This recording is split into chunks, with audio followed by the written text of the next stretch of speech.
যন্ত্রণা, তাহলে কামড়ের দাগগুলো তোর? জি আমারই, জি। প্রথমে অপহরণ, এরপর শুরু হলো ভয়ঙ্কর এক অধ্যায়ের জুলুম, অত্যাচার।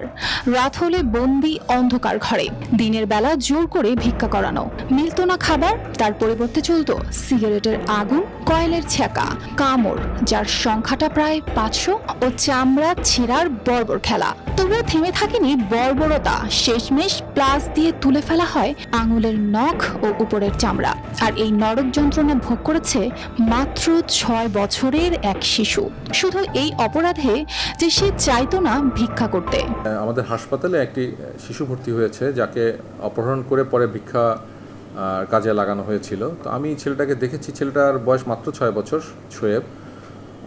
ওর শারীরিক অবস্থা বলতে ওর একটি আঙ্গুল পুরোপুরি পচে গেছে এবং সারা গায়ে অসংখ্য কামড়ের দাগ, 400-500 কামড়ের দাগের মতো হবে। পাবনার চকছাতিয়ানি এলাকার ছেলে সোয়াইব। বাবা অন্যত্র বিয়ে করার পর ছেলেটি মায়ের কাছেই থাকতো। গত বছরের 2রা অক্টোবর শানিকদিয়া এলাকার রফিকুল ইসলাম বিপ্লব তাকে বিস্কুট খাওয়ানোর কথা বলে অপহরণ করে। তারপর থেকেই শিশুটির উপর চলতে থাকে মধ্যযুগীয় কায়দায় নির্যাতন।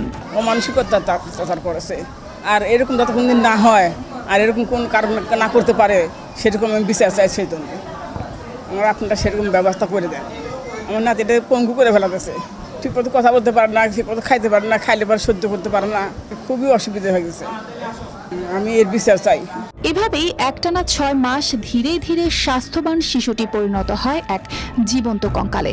পুষ্টিহীনতায় ভুগছে, পেটটা যেটা পুষ্টিহীনতা আমাদের পাই, পেটটা ফুলে যায়, শরীরগুলো অনেক শুকিয়ে যায়।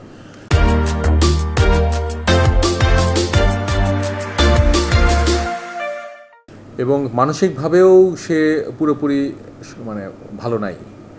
খুবই একটা হৃদয়স্পর্শী এবং দুঃখজনক ঘটনা এটা। আসলে আমরা আমাদের এখানে নিয়ে আসার পরে আমরা আমাদের সাধ্যমতো যতটুকু তাকে চিকিৎসা সেবা দেওয়া হয়, যেমন আজকেও তার একটি ছোট্ট অপারেশন চলছে, তার আঙ্গুলটা পচে গেছে। ওই আঙ্গুলের যে গ্যাংগ্রিনটা হয়েছে ওটা যদি সময় মতো মানে সরানো না হয় তাহলে ওই গ্যাংগ্রিনটা স্প্রেড করে হয়তো পুরো হাতটা খারাপ হয়ে যেতে পারে। শিশুটি নিখোঁজ হওয়ার পর 7 অক্টোবর থানায় সাধারণ ডায়েরি করেন মা সুহানা জাহান। এরপর তথ্য প্রযুক্তির সহায়তায় পুলিশ শনাক্ত করে গত 18 এপ্রিল খুলনার রূপসা ফেরিঘাট এলাকা থেকে উদ্ধার করা হয় তাকে। ওই শিশুটি ছিল মৃতপ্রায়, দাঁড়াতে পারছিল না। এটাকে আপনার বার্তা দেওয়া হয় যে এই নামে একটা শিশুকে তারা নিয়ে গেছে। তারই পরিপ্রেক্ষিতে এইচআই জাকারিয়া রূপসা থানা থেকে 17/4 সংবাদ পাই যে একটা বাচ্চাকে তারা ওখানে উদ্ধার করেছে। তারই প্রেক্ষিতে আমরা পুরো টিম যেয়ে ওই বাচ্চাটাকে উদ্ধার করি। তার ফলশ্রুতিতে জানতে পারি এই বাচ্চাকে দিয়েছে ভিক্ষাবৃত্তি করাইতেছিল।